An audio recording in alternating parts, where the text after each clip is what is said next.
Topic मैं लेकर आया हूँ आप दोस्तों के लिए। ये हर पाकिस्तानी का इशू है। गो के मैं जितने भी मोस्टली टॉपिक आपके पेश करता हूँ खिदमत में, तो उसमें कुछ ऐसी चीज़ें मैंने महसूस की हैं, उसमें रिस्पांस का भी मुझे अंदाज़ा होता है कि जो हिडन टॉपिक हैं, छुपे हुए होते हैं, हर आदमी इसमें विक्टिमाइज हो रहा होता है, लेकिन कोई किसी को इस चीज़ का इदराक नहीं होता कि हो क्या रहा है माशरे में। जैसे कि अब आज का जो टॉपिक है, आपने देखा है कि एक आज से 15-20 साल पहले, इन शॉर्ट करूँगा, 15-20 साल पहले की जो आबादी थी, उस तरह लोग हम कैसे रहते थे, हमारा लिविंग स्टैंडर्ड क्या होता था, एक एक कमरे के अंदर 6-6 8-8 लोग रहते थे और एक काम है, सिस्टम है, चल रहा था। अब आबादी जूँ जूँ बढ़ती जा रही है, ज़ाहिर है उसके साथ स्पेस भी बढ़ गई है आबादी के हवाले से, ज़मीनों को भी कि उसमें घर बनना शुरू हो गए और एक सारा सिलसिला शुरू हो गया। आज से 15 साल पहले या आज मैं अगर देखूं तो ये महंगाई, ये मसाइल, ये चीज़ें कॉमन कॉमन, मुझे तो कॉमन कॉमन नज़र आती हैं, कोई इसमें ज़्यादा डिफरेंस मुझे नज़र नहीं आता। आपको आता हो तो आई डोंट नो, बहरहाल मुझे नहीं आता, क्योंकि उसमें ये होता था कि 6 बंदे होते थे, एक कमाने वाला, 6 बंदे आराम से सबर शुक्र से खाना भी खा लेते थे और उनके और भी सारे मामूलात वो सारे हैंडल होने के बाद 2-4 साल 5 साल के बाद लोग जो है ना, कोई 2 मरले 3 मरले 4 मरले 5 मरले का छोटा सा प्लाट ले रहते थे। इसलिए कि यार चलो बच्चे बड़े हो रहे हैं, चलो इनके लिए कुछ घर की छत बन जाएगी। लेकिन ये 15-20 साल के दरमियान में आपने एक चीज़ चेक की है कि इस ज़मीन को, जो मैं समझता हूँ अल्लाह की ज़मीन है, इस अल्लाह की ज़मीन को अल्लाह के बंदों के ऊपर तंग कर दिया गया। और वो कैसे? अब हमारे मुआशरे का इशू क्या है? हम इतनी सादा दिल लोग हैं, इतनी सादा लोग हैं कि हमें बात समझ आती ही नहीं है, या हम समझना नहीं चाहते। देखें, किसी भी छोटे से शहर में आप चले जाएं ना, तो वहाँ पे आप जाके कोशिश करें कि शहर के नज़दीक कहीं कोई घर बनाने के लिए छोटा सा प्लाट, तसव्वुर भी नहीं कर सकते आप।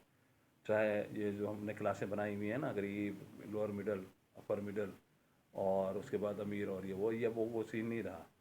कोई मिडिल क्लास वगैरह वाला कोई सीन नहीं है, अपना कोई गरीब, अरे इससे दो हैं सिर्फ, तबके अमीर है और गरीब है, बस तीसरा कोई नहीं है। तो सोच भी नहीं सकता बंदा कि कहीं जाके वो बंदा को प्लाट ले ले या कुछ ले ले। क्यों?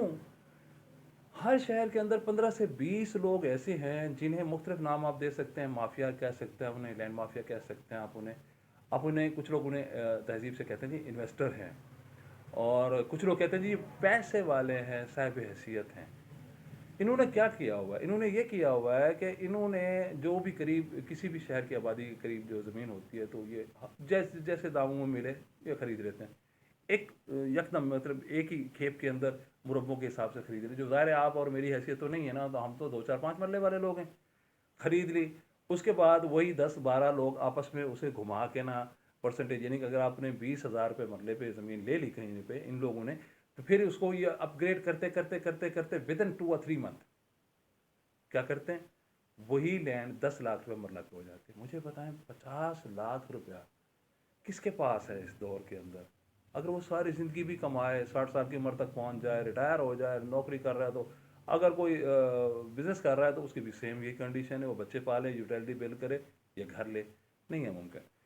तो मैं आज ये आपको मैं दो चीज़ें बताना चाह रहा हूँ। एक तो ये, मैं उन लोगों से मुखातिब हूँ कि जो इस तरह की हरकतें करके, तुम लोग जो अल्लाह की मखलूक को, उनके अल्लाह की मखलूक के ऊपर तुम उनकी ज़मीन तंग कर रहे हो, याद रखो कल को तुम्हारे ऊपर भी जब ये वक्त आएगा ना, वो 3/6 है, इससे ज़्यादा नहीं है। और उस 3/6 में जब तुम लोगों ने जाना है ना, तुम्हें लग पता जाना है, क्योंकि हिसाब तुमने देना है वहाँ पे जाके। पीछे जो जो छोड़ के जाओगे ना, कोई नहीं पता कि कोई तुम्हारे नाम पे सदका भी देता है कि नहीं, कोई सदका जारी के तौर पे कोई काम करता है कि नहीं। अपनी आखिरत ख़राब नहीं करो इस तरह की हरकतें करके। ये भी मैं अपने हवाले से अगर कहूँ तो ये भी ज़ख़ीरा अंदोज़ों के एक ज़ुमरे में आती है ये बात, कि ये भी एक ज़ख़ीरा अंदोज़ी है, क्योंकि आपके पास है ना, आपने स्टोर कर लिया। अब जब होगा तो किसी के पास नहीं होगी छत बनाने के लिए जगह, तो आप बेचोगे महंगा। एक, और मैं कहता हूँ ये इबरत का मकाम है आप लोगों के लिए। अगर आप मेरी बात को फॉलो करेंगे ना, अकेले बैठ के सोचेंगे, तो आपको समझ आ जाएगा कि मैं क्या रहा हूँ। और इसका हिसाब भी आपने देना है, एक एक टके का हिसाब, एक एक टके का हिसाब। उस 3/6 के खड्डे के अंदर जब स्टार्ट होगा ना, तो फिर वहाँ पे तुम्हारी चीखों पुकार सुनने वाला कोई नहीं होगा। ये सब चीज़ें हैं धरी की धरी रह जाएंगी। इंसानों पे, इंसानों के लिए बनाई हुई ज़मीन तंग नहीं करो। اور میں مخاطب ہوں اب عام آدمی سے. دیکھیں ان کا مقابلہ آپ بھی کر سکتے ہیں, میں بھی کر سکتا ہوں. کیسے کر سکتے ہیں؟ یہ بیسیکلی لالچی لوگ ہوتے ہیں, ٹھیک ہے نا. یہ لالچی لوگ ہوتے ہیں, پیسے کے پیچھے پجاری ہوتے ہیں. یہ ایسے پیسے کی حوث کے پیچھے دیوانے ہوتے ہیں, پاگل ہوتے ہیں. ان کی جینا مرنا اٹھنا بیٹھنا رشتہ ناتا ہر چیز پیسہ ہوتا ہے. اور اگر آپ 5 سال تک صرف یہ فیصلہ کریں آج سے کہ 5 سال تک آپ نے جس طرح ہمارے بڑوں نے وہ ایک ایک دو دو کمروں میں رہ کے 8 8 10 10 لوگوں نے گزارا کیا ہے, اور الحمدللہ ہو گیا نا, بڑے ہو گئے جوان ہو گئے آگے بچے ہو گئے, تو پھر اب بھی تو گزارا 5 سال ہو سکتا ہے نا یار.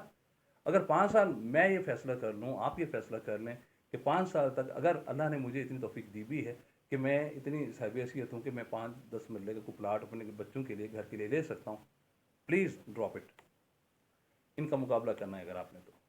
کیونکہ آپ ایک آدمی دو آدمی, میں نے دیکھا دبئی سعودی ادھر ادھر بیچارے مزدوری کر کے جب واپس آتے ہیں تو وہ کالی داڑیاں لے کے جاتے ہیں, سفید داڑیاں لے کے واپس آتے ہیں, تو بڑی مشکل سے ایک گھر بنتا ہے ان کا, بڑی مشکل سے گھر بنتا ہے. آگے پھر کچھ بھی نہیں ہوتا. 5 سال کے لیے ان کو سبق سکھائیں. 2020 چل رہا ہے اور 25 تک آپ صرف یہ فیصلہ کر لیں کہ نہیں لینا, ہم نے صبر سے گزارا کر لینا ہے, کوئی موت نہیں آتی. تو یہ 5 سال کے بعد روڈ پہ بھیک مانگتے ہوئے نظر آئیں گے, یہ مافیا کے لوگ نا 5 سال کے بعد بھیک مانگتے ہوئے, یقین بلیو می یہ بھیک مانگیں گے. یہ ایسا سبجیکٹ ہے, پتہ نہیں, مجھے نہیں پتا کہ آپ میں سے کتنی دوستوں کو یہ میری بات سمجھ آئے گی یا نہیں. پتہ نہیں, بہت سارے لوگ کہیں گے یار غیر ضروری بات کر رہا ہے فیض الحسن, کیا یار یہ کوئی ٹاپک لے کے بیٹھ گیا. لیکن میں نے محسوس کیا یہ بات, میں نے معاشرے میں دیکھا ارد گرد ہر آدمی کا یہ مسئلہ ہے, کوئی اس مسئلے کو اٹھانے کے لیے تیار ہی نہیں ہے. اب سوشل میڈیا پہ سارا دن مطلب کس طرح کی اوٹ پٹانگ کی چیزیں تو بندہ نہیں بات کر سکتا نا. کم از کم کوئی ایسا بات جو میری ذات کے ساتھ منسلک ہو, آپ کی ذات کے ساتھ منسلک ہو, تو میں نے آپ کے ساتھ شیئر کر دیا.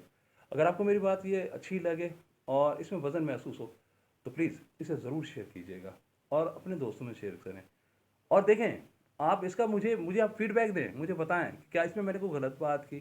اور اس میں سب سے بڑا کردار کیا ہے؟ عام آدمی کا, میرا کردار ہے, آپ کا کردار ہے, ہم لوگوں کا کردار ہے. اگر ہم لوگ تھوڑا صابر ہو جائیں تو کوئی ایشو نہیں ہے کہ ہم آئندہ آنے والی نسلوں کو ان کرداروں سے, ان بد کرداروں سے ہم بچا سکتے ہیں, اور ان کی بد کرداری سے بچا سکتے ہیں, ان ذخیرہ اندوزوں سے بچا سکتے ہیں, ان مافیا سے محفوظ رکھ سکتے ہیں. بس یہ چند معروضات دل کی بات تھی, آپ سے شیئر کرنی تھی, کر دی. اس دعا کے ساتھ کہ اللہ آپ کا اور میرا حامی و ناصر ہو. بہت مہربانی, السلام علیکم.